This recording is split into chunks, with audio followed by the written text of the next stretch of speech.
Hello guys, I am doctor Sonam Yadav, consultant ops in gynae. आज के session में हम बात करेंगे गर्भावस्था का 5वां महत्वपूर्ण हफ्ता। जी हाँ, प्रेगनेंसी ऑफ 5th वीक।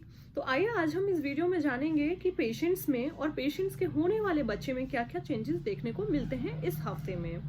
कई पेशेंट में ब्रेस्ट पेन होना शुरू हो जाता है, कुछ जनरल डिएबिलिटी होना शुरू हो जाती है, कई बार हमें कुछ फटिग जैसा होना महसूस होता है। ऐसा लगता है कि हमने कुछ काम किया और उस काम को करते हुए हम बहुत जल्दी थक गए। कई पेशेंट में डाइजेशन में डिफ़िकल्टी होना शुरू हो जाती है और गैसेस निर्माण होना शुरू हो जाते हैं। और इसमें प्रेगनेंसी में बहुत ही इम्पॉर्टेंट जो लक्षण देखने को मिलता है वो होता है कि वॉमिटिंग होना, नोज़िया होना। ये जो सभी लक्षण हैं वो 5वें हफ्ते के अंतिम चरण में या छठे हफ्ते के शुरुआती दिनों में देखने को मिलते हैं। ये वोमिटिंग, नोज़िया, फटीग, ये सारे जो लक्षण हैं वो एचसीजी नाम के हार्मोन की वजह से होते हैं। इस 5वें हफ्ते में एचसीजी नाम का हार्मोन प्रिपेयर हो जाता है। कई बार हमें ऐसा भी मन करता है कि जो फूड हमें अच्छा लगता है वो फूड हमें खाने का मन नहीं करता है, और जो फूड हमें अच्छा नहीं लगता है वही फूड हमें खाने का मन करता है। इस 5वें हफ्ते में यूजुअली जो बेबी का साइज होता है वो 3 mm का होता है, और ये जो बेबी है वो एक छोटे से टैडपोल के समान दिखाई देता है।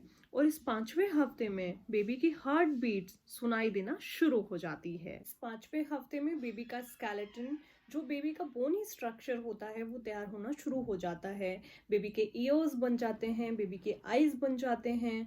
इस 5वें हफ्ते में जब हम बेबी का मेजर करते हैं तो, और जब उसकी लेंथ को गिनना शुरू करते हैं तो उसको हम बोलते हैं CRL, यानी कि क्राउन रम्प लेंथ।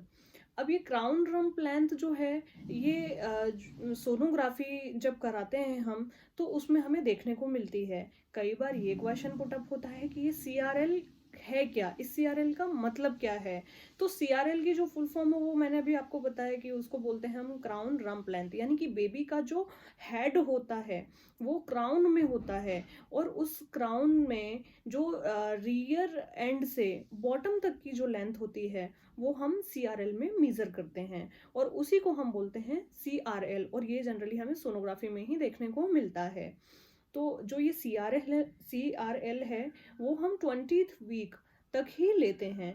अभी हमें ये देखना है कि अब इस 5वें हफ्ते में हमें प्रेगनेंसी का कैसे ख्याल रखना है।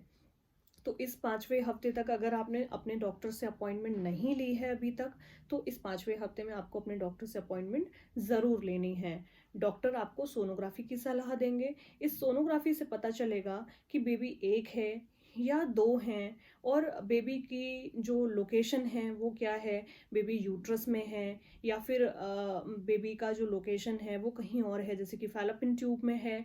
तो इस प्रेगनेंसी को हम फिर एक्टोपिक प्रेगनेंसी कहेंगे, है ना। और कई बार ऐसा होता है कि वो सिर्फ डॉक्टर जो होते हैं वो सिर्फ ब्लड टेस्ट और यूरिन टेस्ट करवा लेते हैं, लेकिन ब्लड टेस्ट और यूरिन टेस्ट के थ्रू हमें प्रेगनेंसी समझ में नहीं आती है। उसके लिए ही हमें सोनोग्राफी करानी बहुत ज़रूरी होती है। तो आपने अब तक ब्लड टेस्ट नहीं किए रहे होंगे तो डॉक्टर आपको ब्लड टेस्ट कराने के लिए बोलेंगे, और उसमें जो रूटीन आपके ब्लड टेस्ट जो होते हैं उनको भी कराने के लिए बोलेंगे। तो ये जो जांच रहेंगी इनमें मल्टीविटामिन की अगर कमी रहेगी, जैसे कि विटामिन B12 है या D3 है, ये अगर कुछ कमी रहेगी तो इनकी दवाइयाँ डॉक्टर जो हैं वो शुरू करवा देंगे आपकी। और ब्लड टेस्ट के थ्रू ही हमें थैलेसीमिया का स्टेटस भी देखने को मिलता है। और इन सब चीज़ों को देख करके डॉक्टर जो आपके प्रीनेटल्स विटामिन्स होंगे वो भी आपको शुरू करवा देंगे। तो जो आपकी कुछ अगर मेडिकल स्पेसिफिक हिस्ट्री रही है आपकी फैमिली में, तो ये भी आपको अपने डॉक्टर को ज़रूर बतानी है, जिससे कोई भी जेनेटिक डिफेक्ट रहेंगे या कुछ भी रहेंगे तो ये डॉक्टर को अच्छे से समझ में आएंगे। यदि आपकी फैमिली हिस्ट्री में कोई जेनेटिकल डिफेक्ट रहेगा तो डॉक्टर ये जानने के बाद, या फिर आपका जो फर्स्ट बेबी है वो डाउन सिंड्रोम से अफेक्टेड था, ये सब जानने के बाद में डॉक्टर आपको एक NIPT की सलाह देंगे। NIPT का मतलब होता है non invasive prenatal testing. तो इस टेस्ट के थ्रू जो भी क्रोमोसोमल डिफेक्ट्स होंगे बेबी के, वो सब डॉक्टर को पता रहेंगे और वो आपको भी इन्फॉर्म किए जाएंगे। तो अब हम देखेंगे कि प्रेगनेंसी में हमारा कितना वजन बढ़ना चाहिए और कितना नहीं बढ़ना चाहिए, इन सब चीज़ों के बारे में अब हम देखते हैं। तो जब हम अंडरवेट होते हैं, जब हमारा बीएमआई 19 से नीचे होता है, तो हमारा वेट जो है होता है वो जनरली 15 टू 16 केजी तक ही बढ़ना चाहिए। जब हम नॉर्मल वेट रहते हैं, जब हमारा बीएमआई 20 टू 26 तक रहता है, तो हमारा जो वेट गेन है वो 11 से 15 केजी तक ही बढ़ना चाहिए। लेकिन जब हम ओवरवेट होते हैं और हमारा जो बीएमआई है वो 30 के बराबर रहता है, तो हमारा जो वेट गेन है वो 6 टू 7 केजी से ज़्यादा बिल्कुल भी नहीं होना चाहिए। जैसे वज़न ज़्यादा बढ़ता है, वैसे प्रेगनेंसी में कॉम्प्लिकेशंस की रिस्क भी बढ़ती जाती है। हम प्रेग्नेंट हैं इसका मतलब यह नहीं है कि हम दोनों के लिए खाना है। पहले 5 महीने तक हमें एक्स्ट्रा कैलोरीज रिक्वायरमेंट ज़रूरत नहीं होती है, और 5वें महीने के बाद प्रतिदिन सिर्फ 300 कैलोरीज ज़्यादा लिया तो भी वह काफ़ी रहेगा। तो कैलोरीज के बजाय हमें हमारे प्री नेटल विटामिन जो डॉक्टर ने प्रिस्क्राइब किए हैं, सिर्फ उस पर ही ध्यान देना है। अब इस वीडियो में हम आगे देखेंगे कि हमारे बुडवी डैडीज को क्या ध्यान रखना है। तो अब हम इस वीडियो में यही जानते हैं आगे।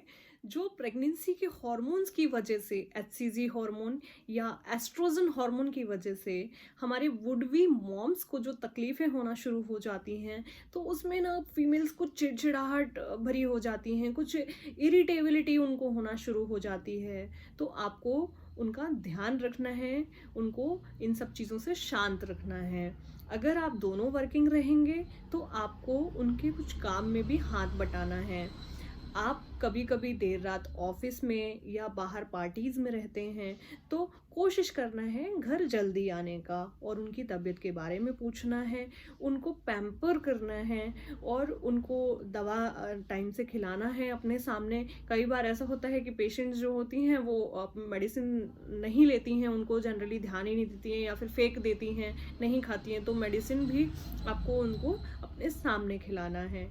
और जैसे कि अब हमने इस वीडियो में जान लिया कि बच्चे में क्या क्या चेंजेस होते हैं, मदर में क्या क्या सिम्टम्स आते हैं, हमारे बुडवी डैडीज़ को किन किन चीज़ों का ध्यान रखना चाहिए। तो ये सब वीडियोस से रिलेटेड, इन सारी चीज़ों से रिलेटेड अगर आपको कोई भी क्वेश्चन है, कोई भी क्वेरी है, तो आप मुझे नीचे कमेंट सेक्शन में कमेंट करके बता सकते हैं या क्वेश्चन पूछ सकते हैं मुझसे। अगर कमेंट सेक्शन में रिप्लाई नहीं आता है कभी कभी, तो फिर आप मुझे मेल कर सकते हैं। Thanks for watching.